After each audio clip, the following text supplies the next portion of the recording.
If you are a spiritual person today, you know there is something wrong. If you go to church today, you know that it is not the message you wish that they were preaching there.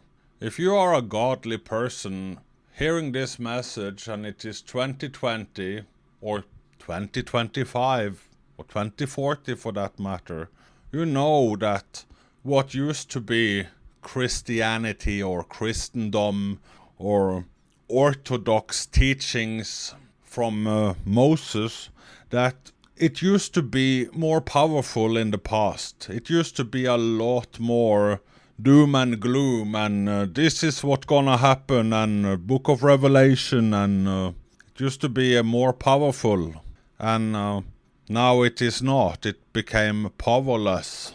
So if you're a Christian today, you might find yourself to be spiritually lonely.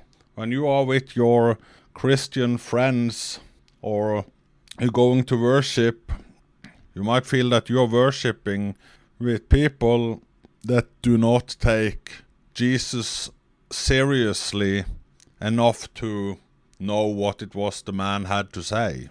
Now, if you have a Bible, then you have two parts in the Bible, the New Testament, the Old Testament, and if we go by the New Testament, it has a lot of different books in it, but we're just gonna focus on three, because there are only three books where Jesus speaks as recorded by his trustworthy apostles, and that is the Gospel according to Matthew, the Gospel according to John, and the Book of Revelation written by Apostle John.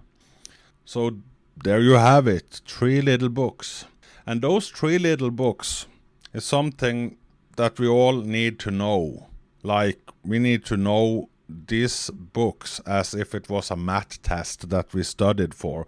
We need to know what Jesus said, because in this spiritual world of opinions, there are too many spiritual sounding voices that wants to bring out a message that sounds like something that Jesus could have said because it sounds good, but that is why we have to be so clear about what we know, and we need to know Matthew, John, and Revelation exactly as written.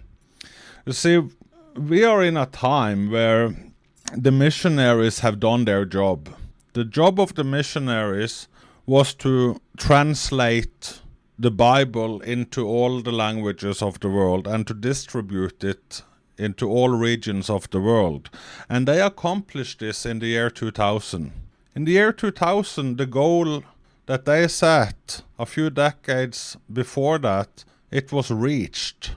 And you know, when you reach your goal, if you have a goal of getting a business up to a certain level, once you reach that certain level, you might not have the guts to set a higher goal to reach a higher level. You might be, satisfied with having reached your goal, and then you're taking some time off. And that's exactly what Christendom did. That's what Christianity did. Once they had reached the goal of translating the Bible into all the languages, once they had done that and the year 2000 arrived, they didn't do anything after that.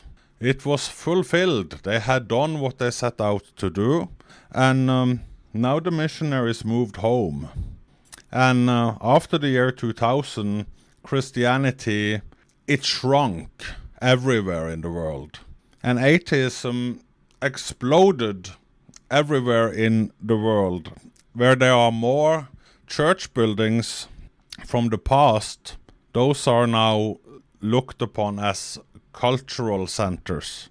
So if you are anywhere in the West, you go to a church and what's inside there? It's an empty building now. You might belong to a place of worship, but the teaching there is lame. You just know that there is something that they should be teaching there that they are not teaching, and you're missing out.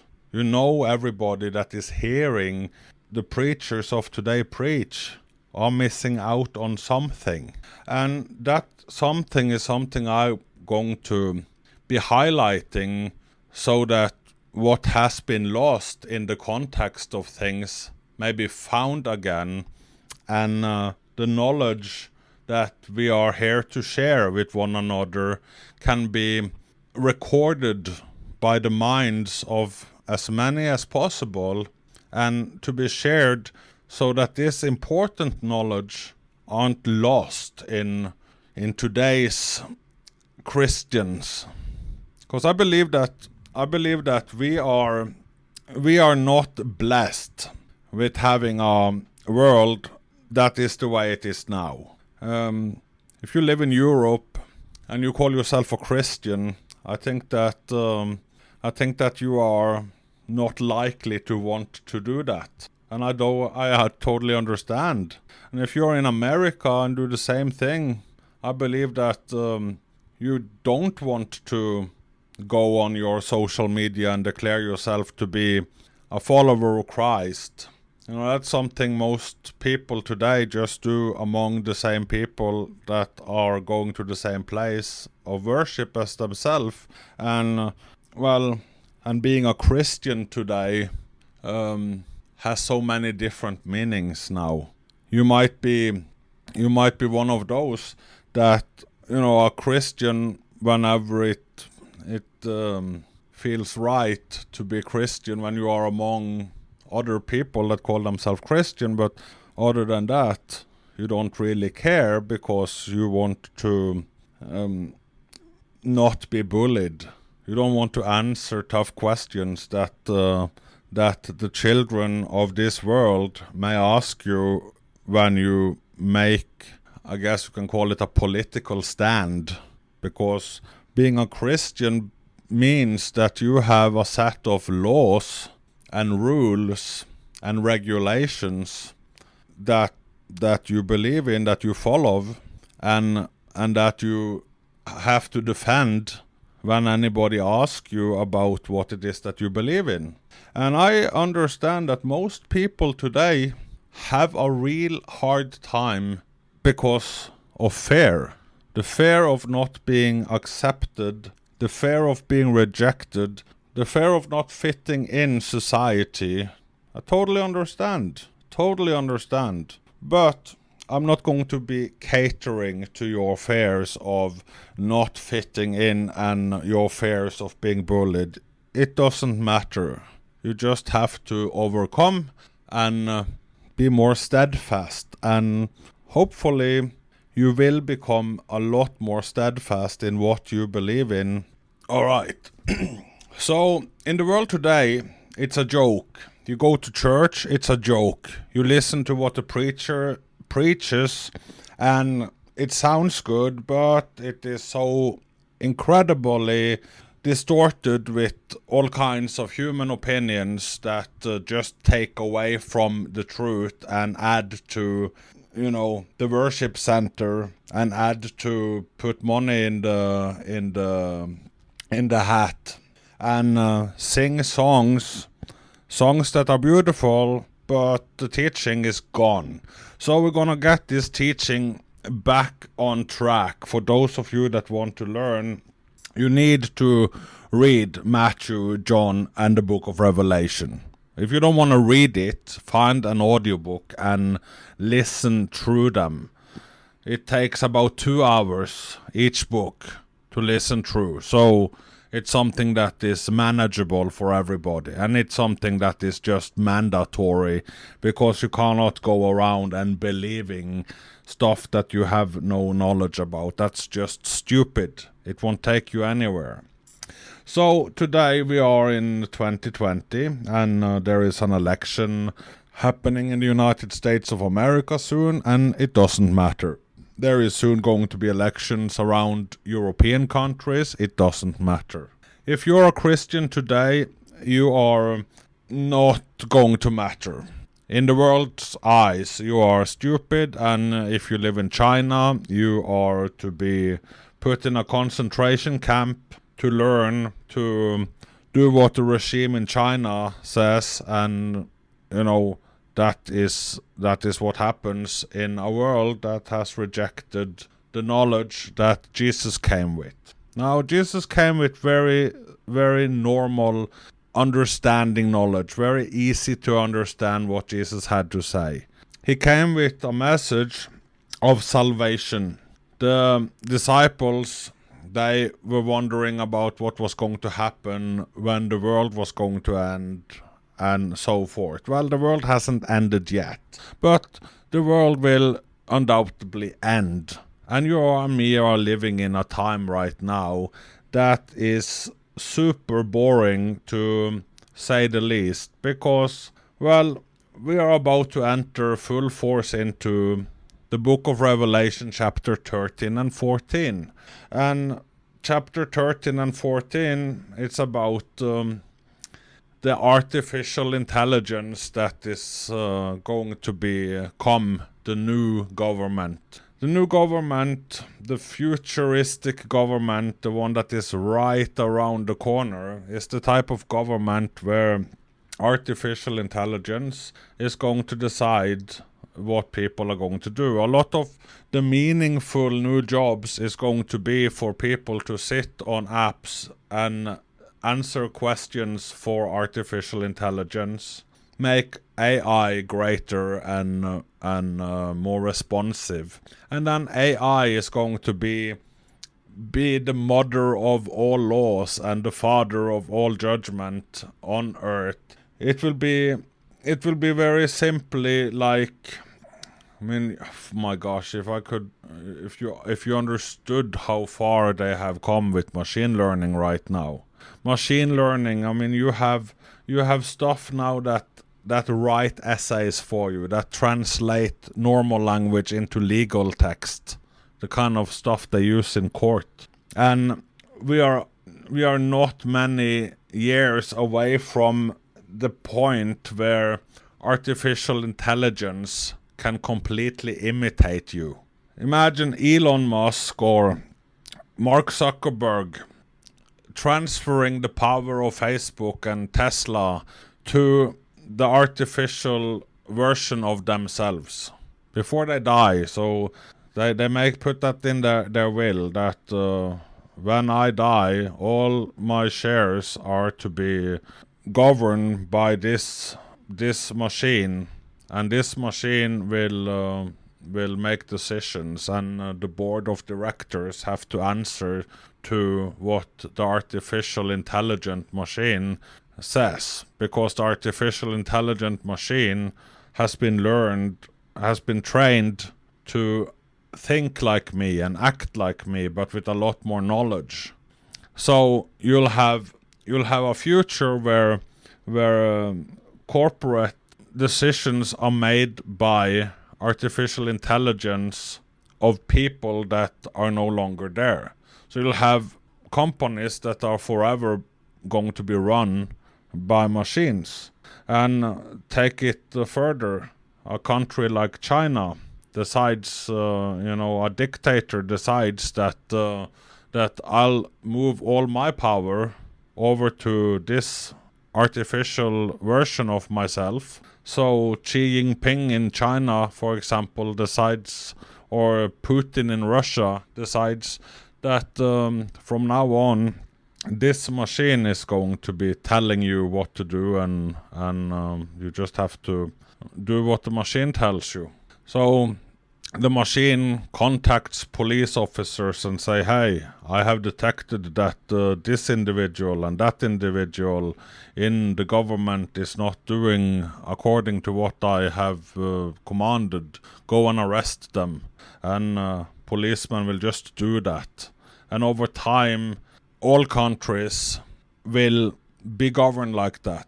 You'll just have you won't go very many decades in the future until human beings are working for artificial intelligence. And you won't have any choice but to obey, because if you disobey, artificial intelligence detects that you are disobedient and will create problems for you. Take citizen number this and that and arrest him and take him to prison number 8006 and give him this prison inmate number. Once prison inmate number has presented himself, artificial intelligence will decide if the individual survives or dies. You now have 365 days to accomplish a lot of tests and tasks and be re-educated.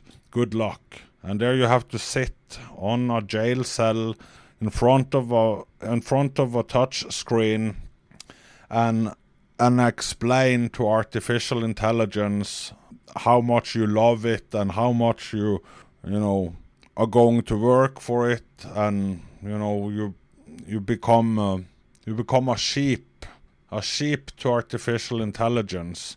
And not a text box jumping up. I mean, we're talking about artificial intelligence that comes in front of you on a screen, looking just like a human being that is as real as you are, but it is not. It's artificial. It is an image of something that looks real, but it's not.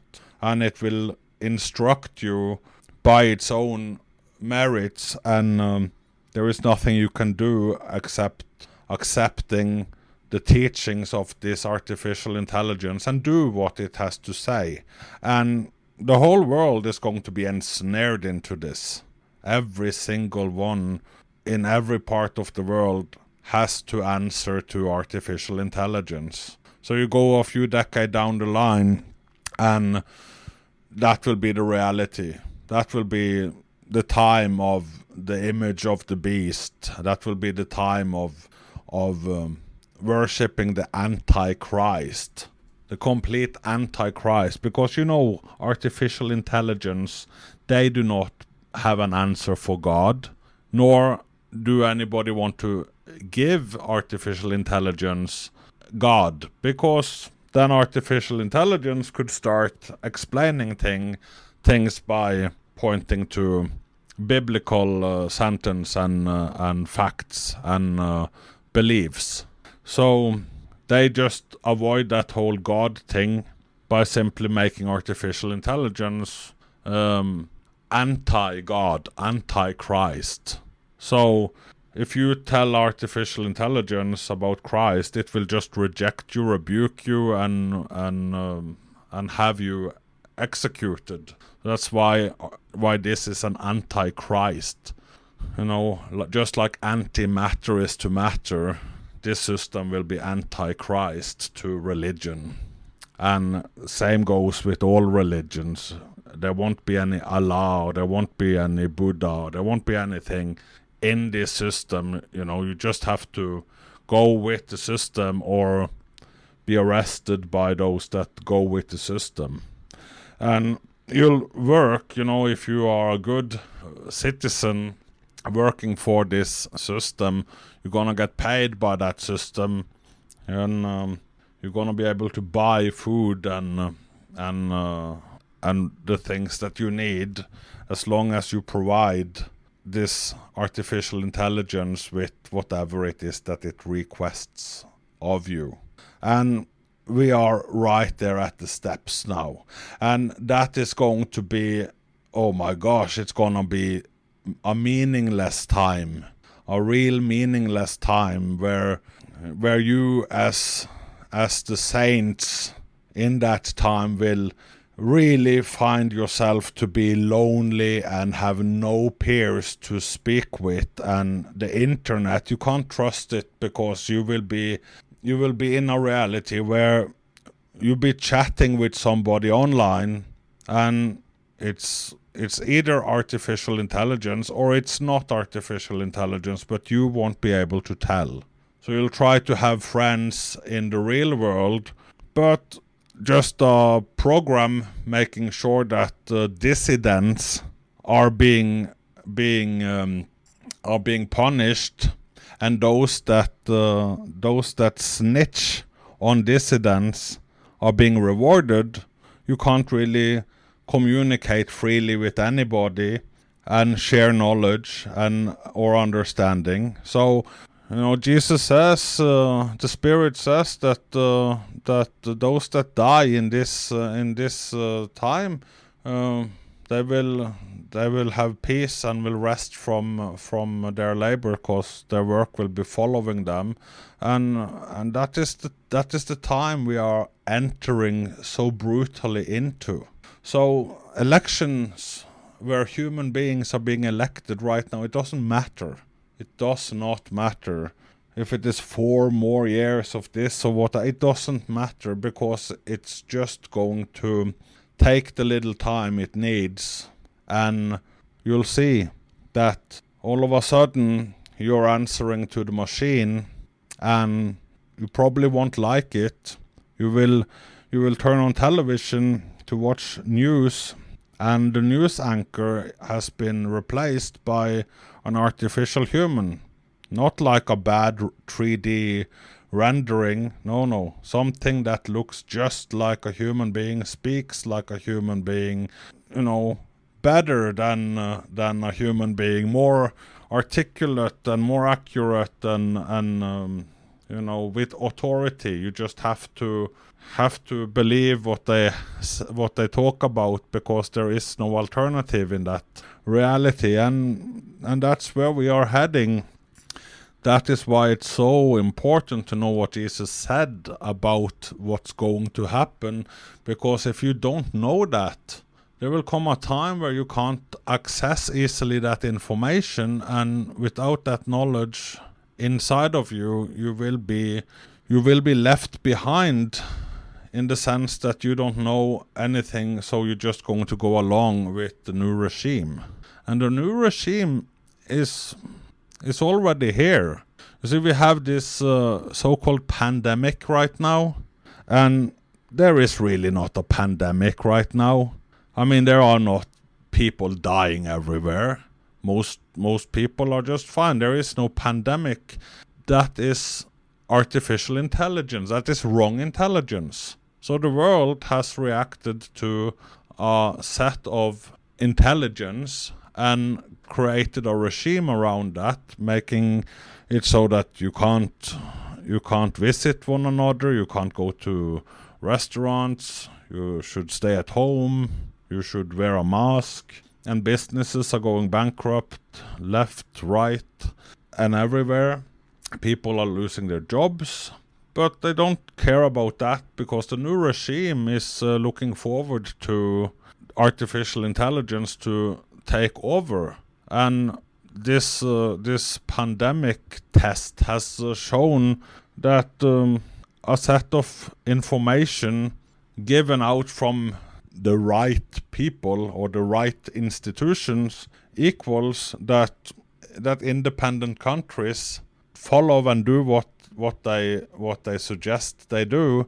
And that's why you are living in this weird reality right now. It doesn't really make any sense to anybody, but people are going along with it, because as long as we go along with it, we are helping one another to survive. But we are not really.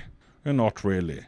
The air is moving around the world, and if it was a real pandemic in the air, you wouldn't see 100,000 new cases per day. You would see 100,000 new deaths per day. Everybody would be working overtime, burying and burning bodies.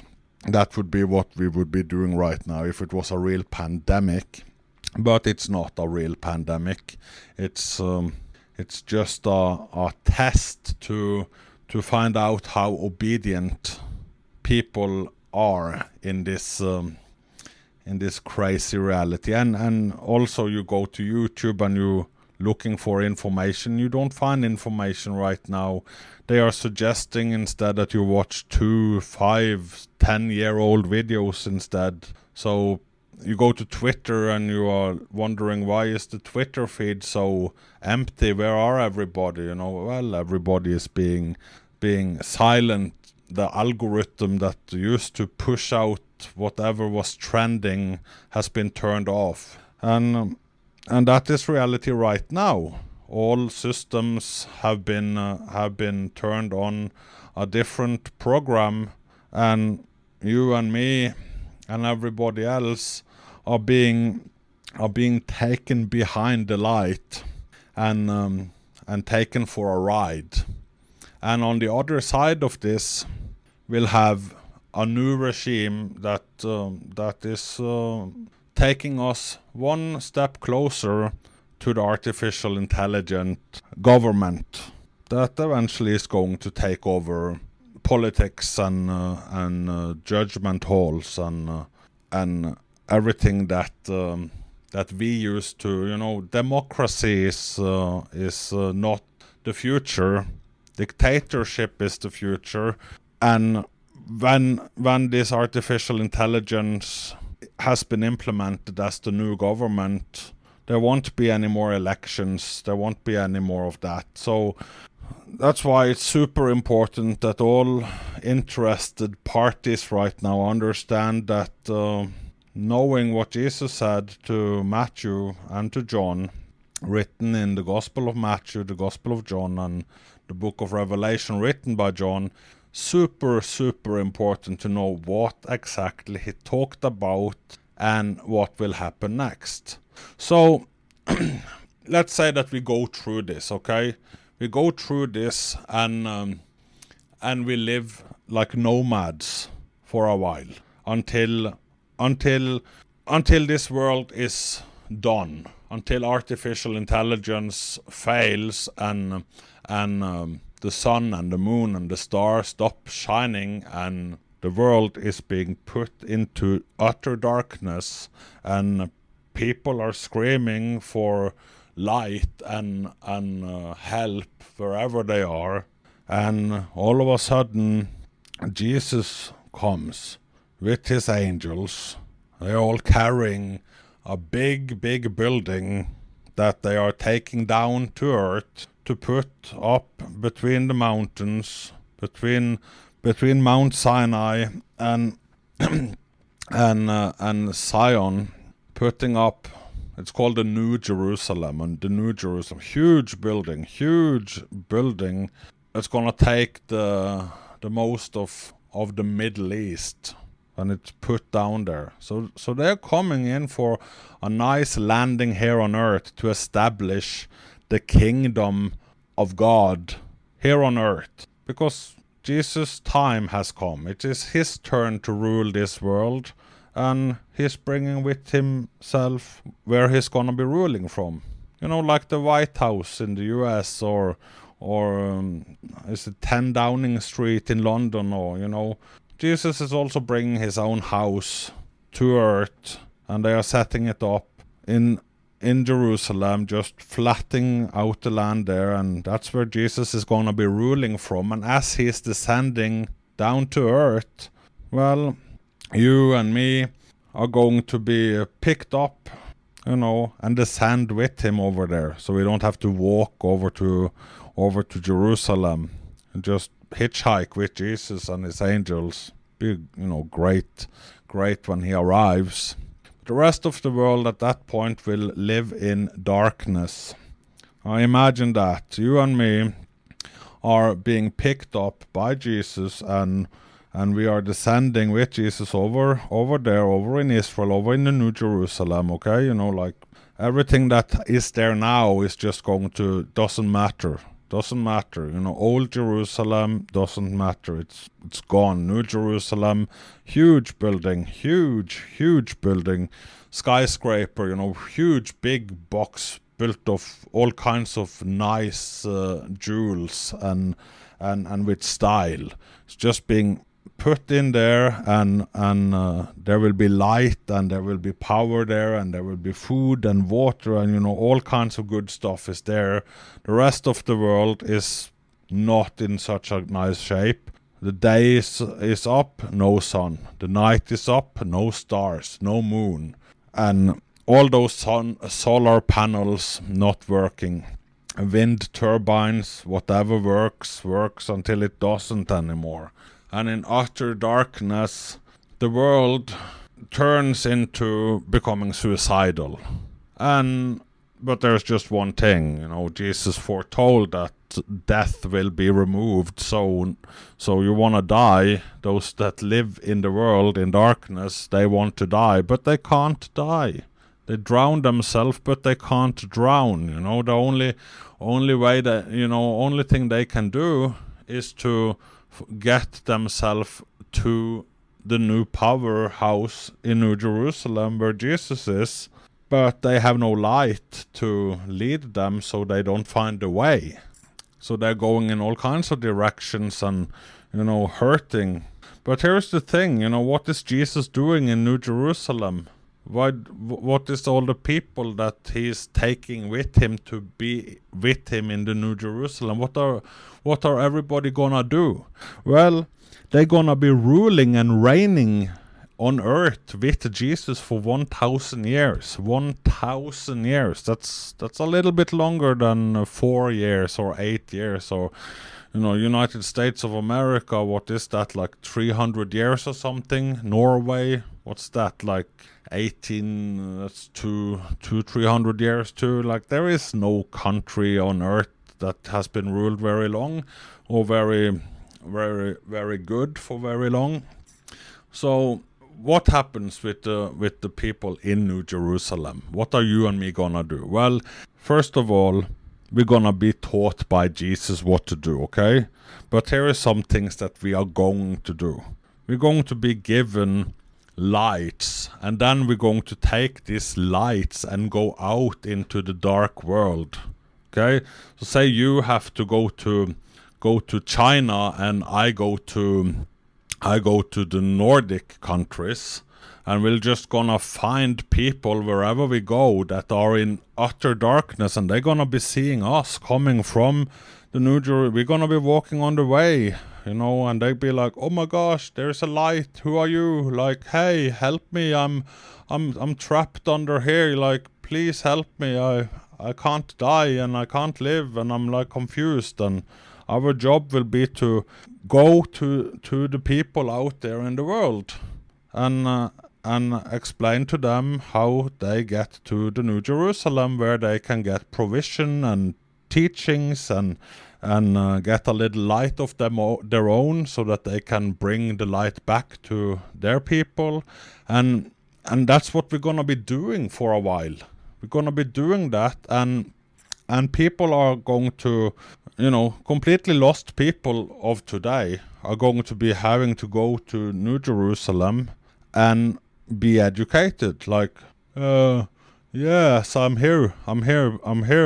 Like, yeah, I was told to go here by one of those pilgrims that were sent out with lights. I was living in darkness. I've been in New Orleans for 27 years, and it took me 5 more years to get to New Jerusalem, but now I'm here, and they're gonna have to receive the teachings of the kingdom.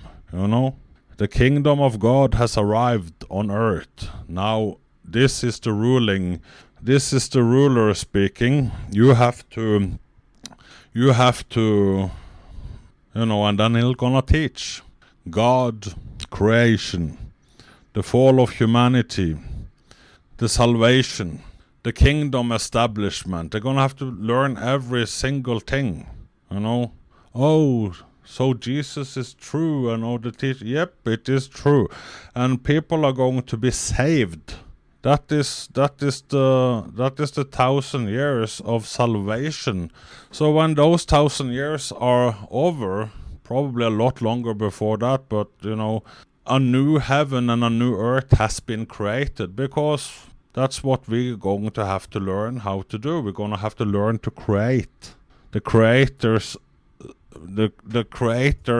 is going to teach us how to create. That's something humanity has never learned. We've learned a lot, but we have not been taught how to rule. None of us has been taught how to rule. We have kingdoms, we have republics, we have presidents, we have dictators, we have elders, but no form of human invented rulership has ever worked. So that is one skill that we have never learned before, But we're gonna learn that when Jesus is here on earth. He's gonna be teaching, he's gonna be ruling, and we're gonna be helping him. And we're gonna bring his light out to all the corners of the world and renew everything. And everything is gonna be beautiful and perfect again. New infrastructure, new methods of communication, and new methods of transportation, and all good stuff. All stuff that we couldn't, do in our own knowledge and understanding, because that just ended up in atheistic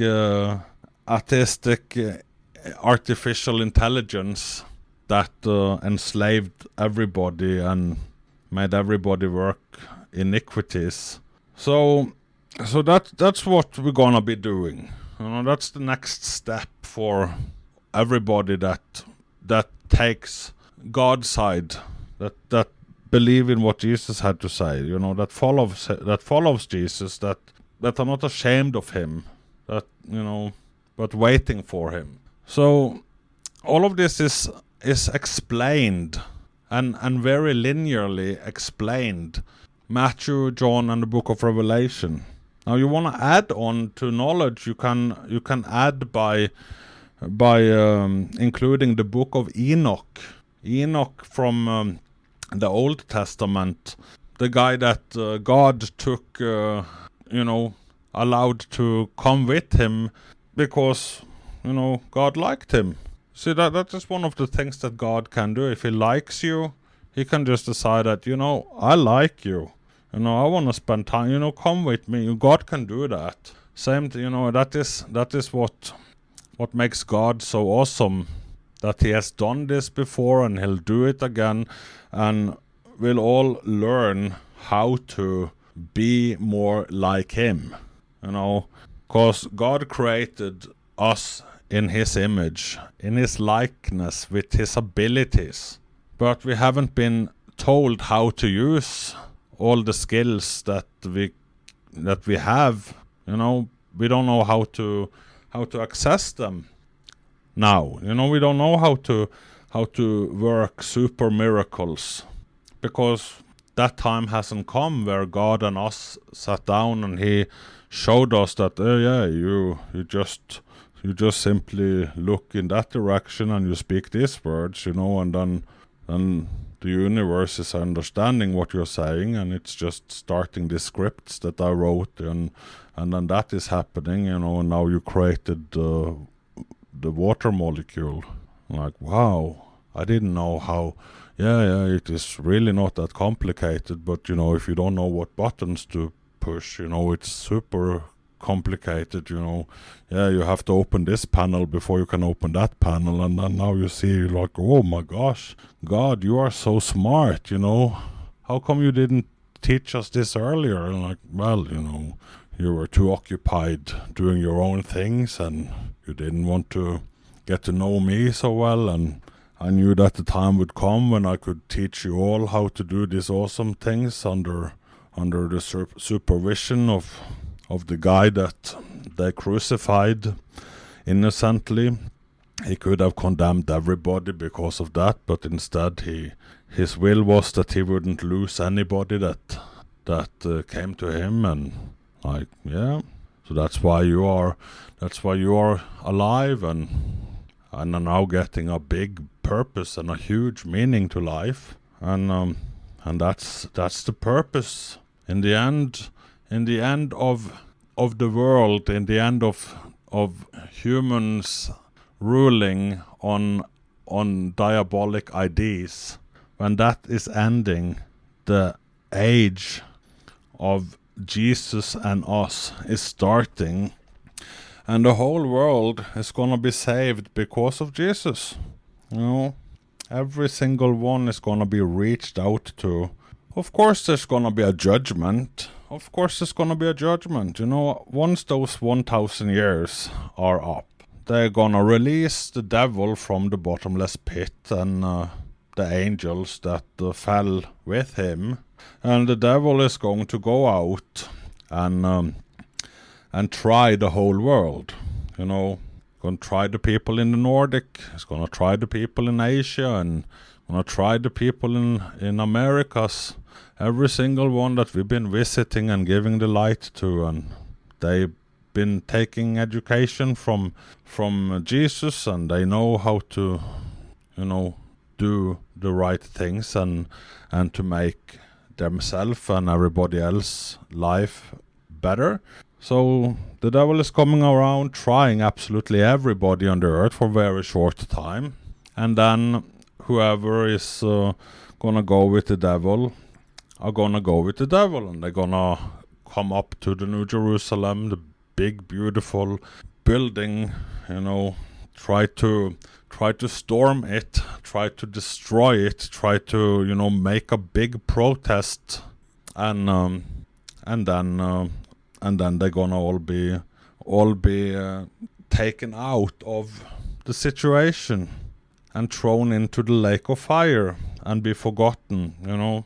There will be a judgment. I mean, your friends that don't believe now, they might walk on the earth for, 263 years in complete darkness before somebody from the New Jerusalem finds them and can put them in a better situation.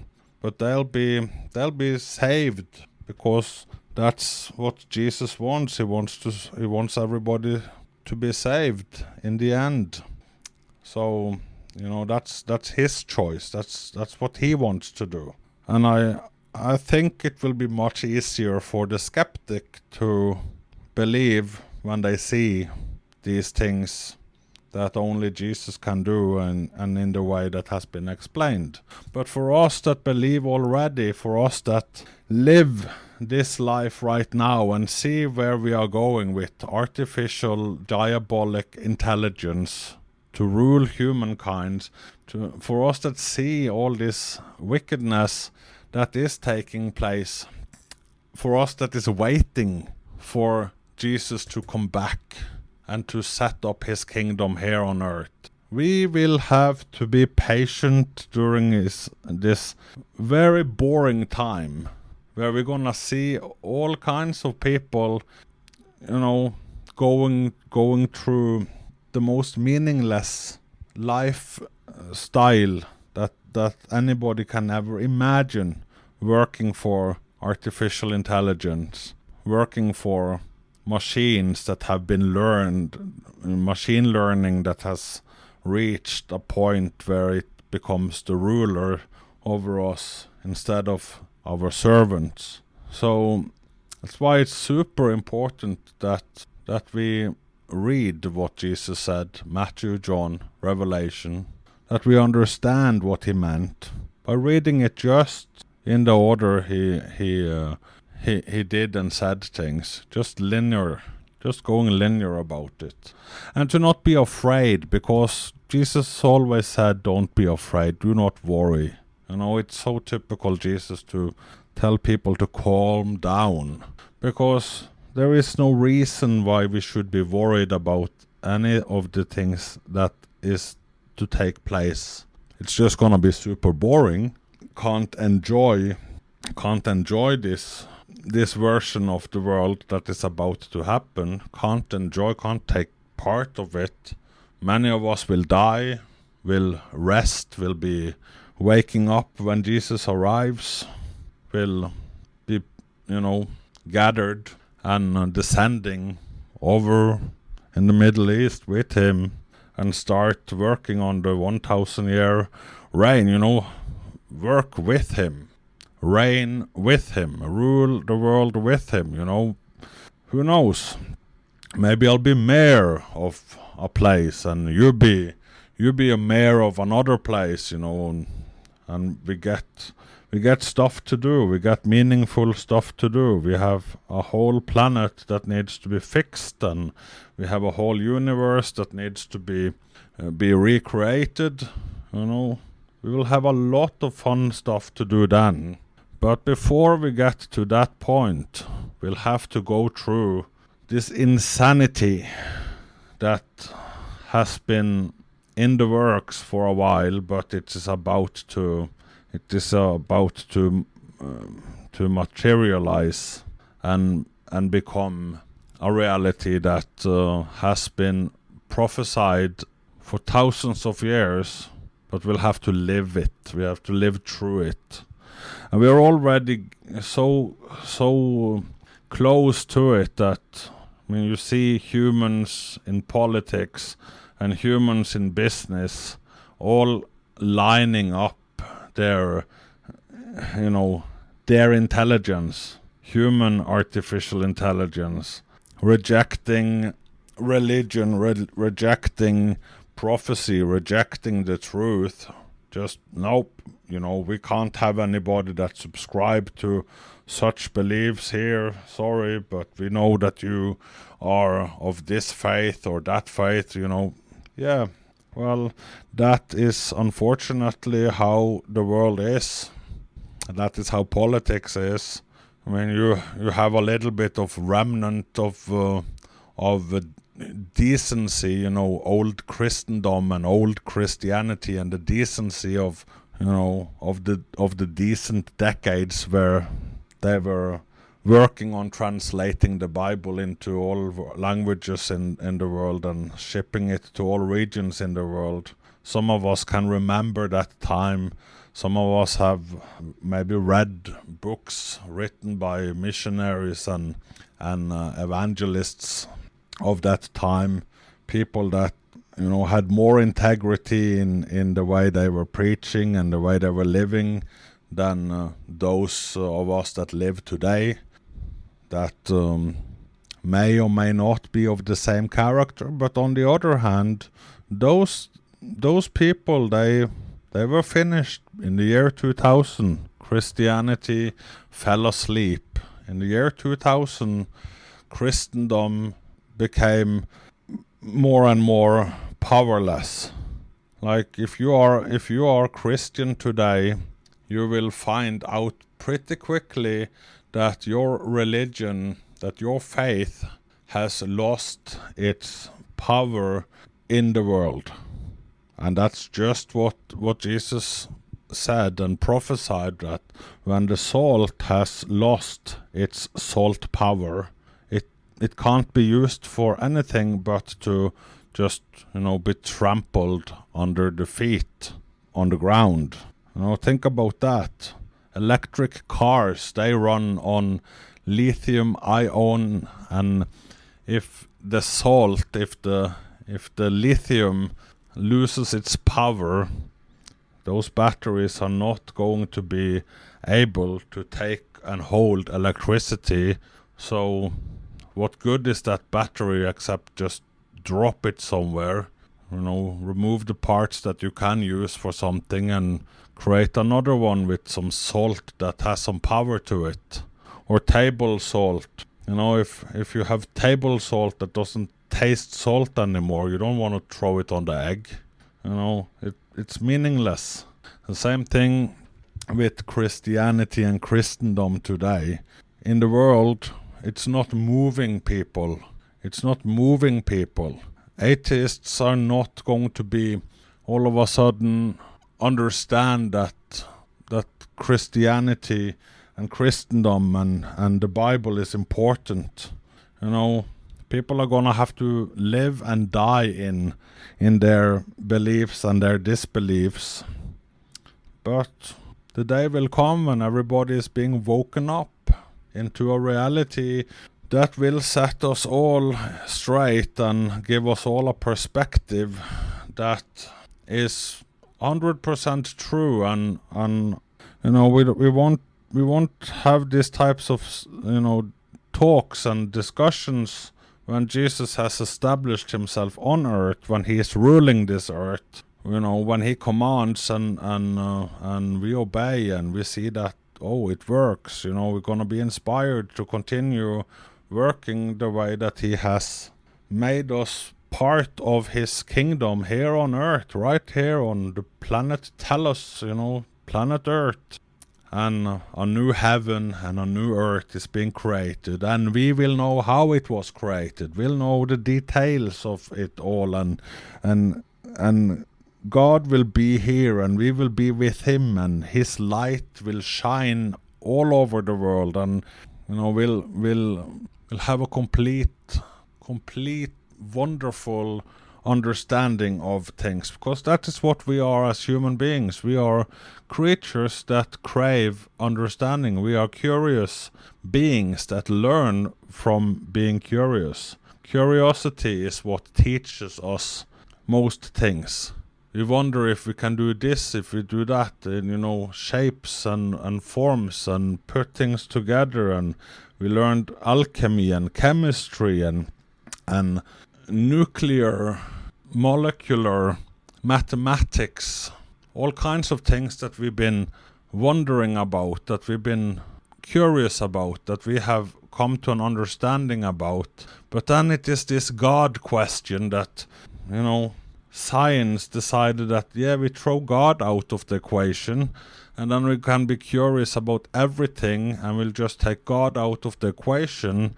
But see, that is the problem. You take God out of the equation for long enough time, and you have much machine learning, and you have super fast processors, and all of a sudden, all the things that seems to be impossible just a decade ago is all of a sudden possible right now.